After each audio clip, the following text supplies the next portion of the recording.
Approchez, approchez, messieurs, dames, faites le cercle, les petits devant, les grands derrière. Venez assister au prodige des projections lumineuses, venez admirer l'attraction du jour. Exploit exceptionnel de la technique et de la science, couronnement du génie humain, le cinématographe des frères Auguste et Louis Lumière. N'hésitez plus, messieurs, mesdames, entrez dans le monde fantasmagorique des images animées, approchez, approchez, vous verrez un spectacle de la plus haute moralité recommandé aux familles. C'est 6 sous les premières, 3 sous les secondes, du courage dans la poche. Et je vous rappelle que les tatoués les bossus des manchots fait demi-place.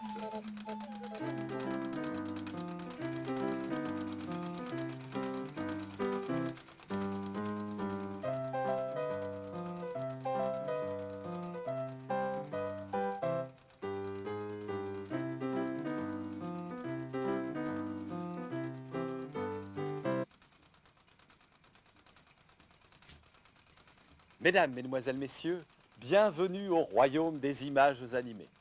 Ce soir, je vais avoir le plaisir de vous conter la fabuleuse épopée d'une machine à coudre un peu sophistiquée, le cinématographe, ainsi que la conquête qu'elle fit d'une ville de province, Le Mans.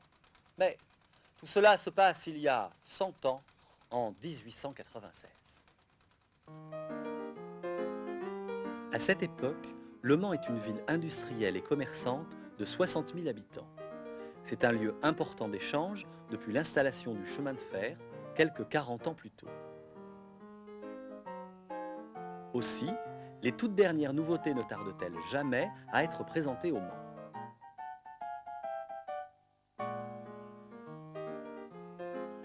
Le 28 février 1896, on annonce qu'au 17 de la rue Saint-Jacques, les curieux peuvent aller essayer un appareil appelé le kinétothéâtroscope.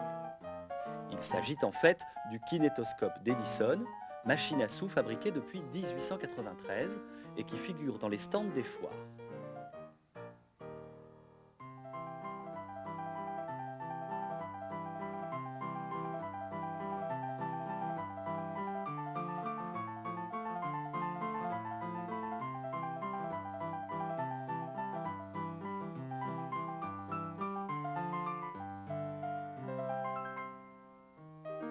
On n'en est pas encore au cinéma ou même au cinématographe, mais si l'on met 25 centimes dans l'appareil, un spectateur assiste seul, à travers une fenêtre, à l'animation de photographie. Ces courtes bandes, proposées soit en pellicule, soit en succession de petites photos cartonnées, sont produites par Edison depuis 1888. Mais ces projections individuelles, de moyenne qualité, ne peuvent être appelées séances de cinéma. C'est le 28 décembre 1895 que le public français assiste réellement à une séance de cinéma dans le Salon indien du Grand Café, boulevard des Capucines à Paris. Les frères Lumière y présentent pour une première projection publique et payante leur cinématographe.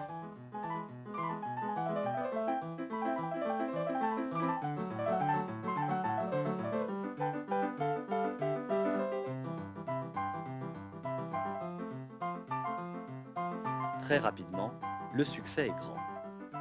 Ceux qui décidaient d'entrer sortaient bientôt tout ahuris. On les voyait bientôt revenir, amenant avec eux les personnes de leur connaissance qu'ils avaient pu trouver sur le boulevard.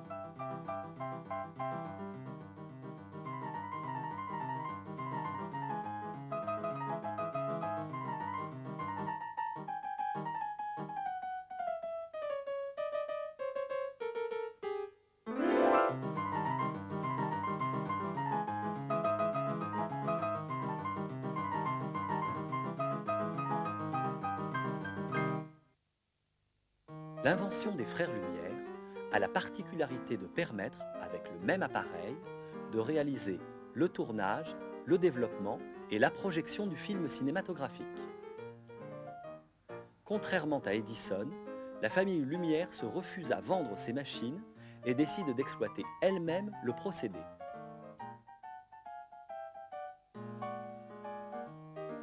On forme en quelques semaines à l'usine de Montplaisir à Lyon des opérateurs chargés ensuite de sillonner la France et le monde pour diffuser ce qui va devenir l'invention du siècle.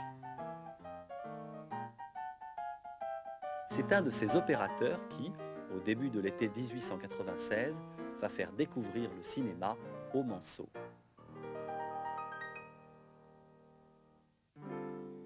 Le 27 juin, le journal La Sarthe annonce l'arrivée d'un cinématographe.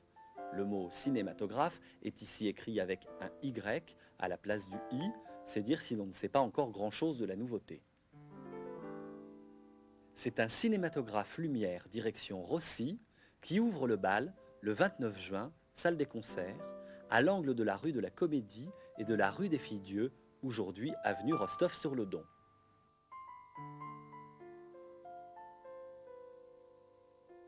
Une séance dure environ 20 minutes et le prix de la place est de 1 franc. Un programme de 10 films est proposé aux spectateurs.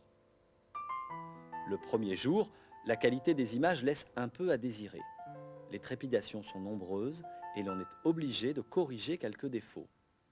Néanmoins, l'attraction scientifique étonne. Les images en mouvement produisent à l'œil le plus curieux effet, souligne le journaliste de La Sarthe.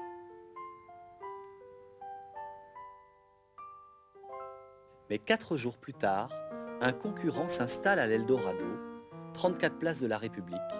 C'est le cinégraphoscope des frères Pipon-Pressec. C'est un des nombreux projecteurs, inspirés des travaux d'Edison et de Lumière et réalisés par d'ingénieux bricoleurs, qui apparaissent en 1896. Ils utilisent des films vendus par Edison, souvent déjà proposés par les machines à sous des foires.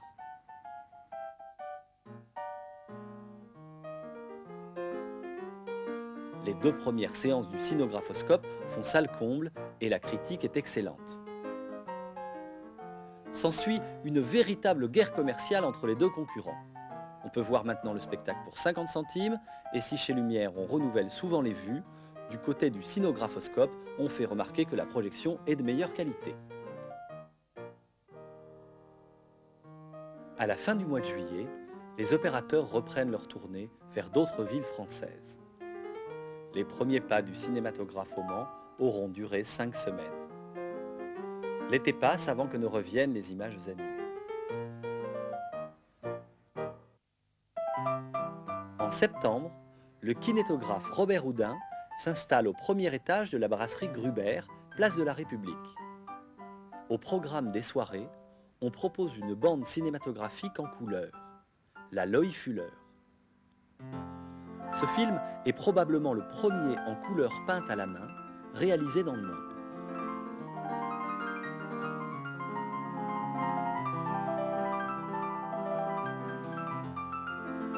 Cette tournée propose, au-delà des traditionnelles séances de vues animées, la vente de l'appareil de projection mis au point par Georges Méliès.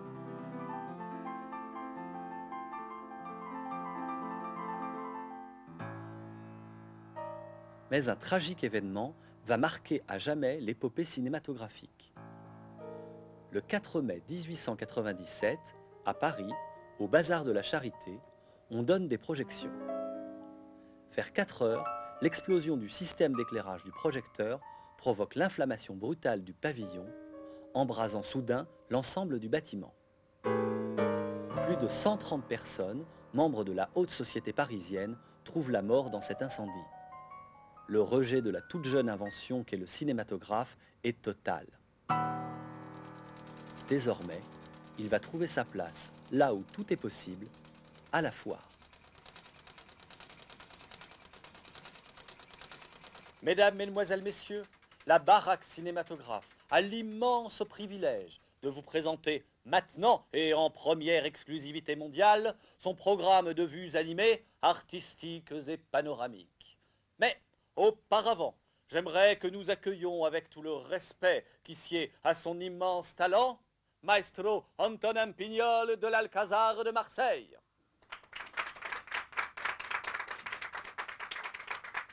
Et tout de suite, nos actualités cinématographiques.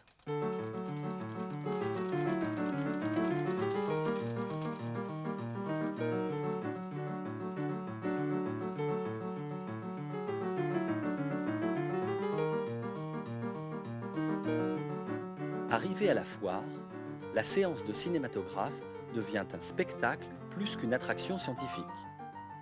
Tout d'abord, on commence par une parade à l'extérieur. Puis, dans l'antre des fantasmagories lumineuses, le bonimenteur commente les films tandis que le pianiste en souligne les effets. Les bandes cinématographiques sont présentées par séries thématiques, actualité, comique, féerie. Et, en alternance avec les vues animées, les forains présentent les attractions traditionnelles.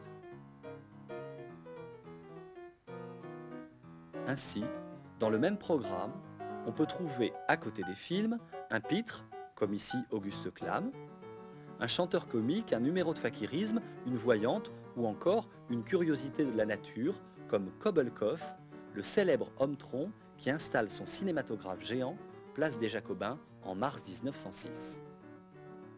Les baraques foraines des cinématographes sont souvent de rutilants établissements ambulants. Vastes et confortables, comme le Quatorza, présent 2 fois par an place des Jacobins et dont le transport par voie ferrée nécessite un convoi de 14 wagons.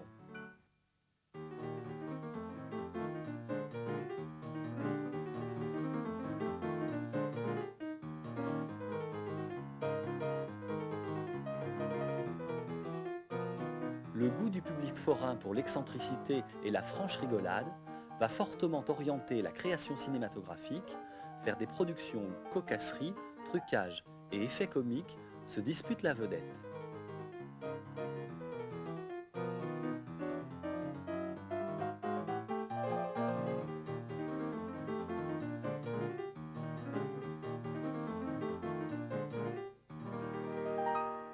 Les actualités, notamment locales, tiennent une grande place dans le programme. Des événements tels qu'un incendie au Mans en 1904, le premier Grand Prix de France disputé sur le circuit de la Sarthe en 1906 ou l'envol de Wilbur Wright en 1908 font l'objet de tournages de vues d'actualité qui voyageront bientôt dans toute la France. Mais au-delà des actualités, les exploitants proposent souvent des vues locales. Plus qu'un film, la vue locale est un argument publicitaire. On donne rendez-vous au public pour un tournage, dans la rue, et on l'invite à venir le soir se voir sur grand écran. En juin 1899, pour l'exposition du Mans, le biographe Pirou convie le public le soir à 5 h au Café de l'Univers. Mais souvent, la manivelle de la caméra tourne longtemps sans qu'il y ait forcément une pellicule.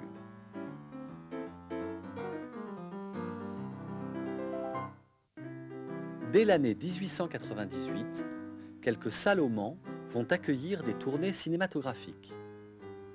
L'Alcazar propose le Royal Biographe en 1899. Dans la salle, un orchestre accompagne les vues.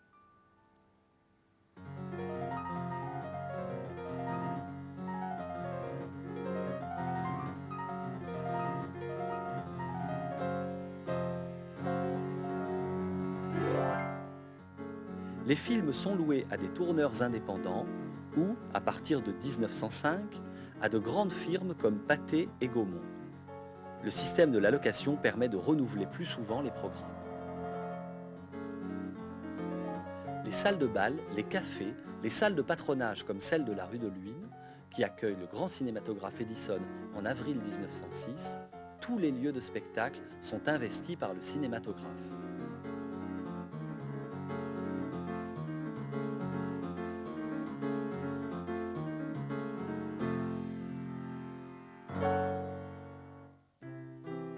Un lieu de divertissement comme le Skating Palace propose lui aussi du cinéma. On invente même à cette époque le cinéma en plein air.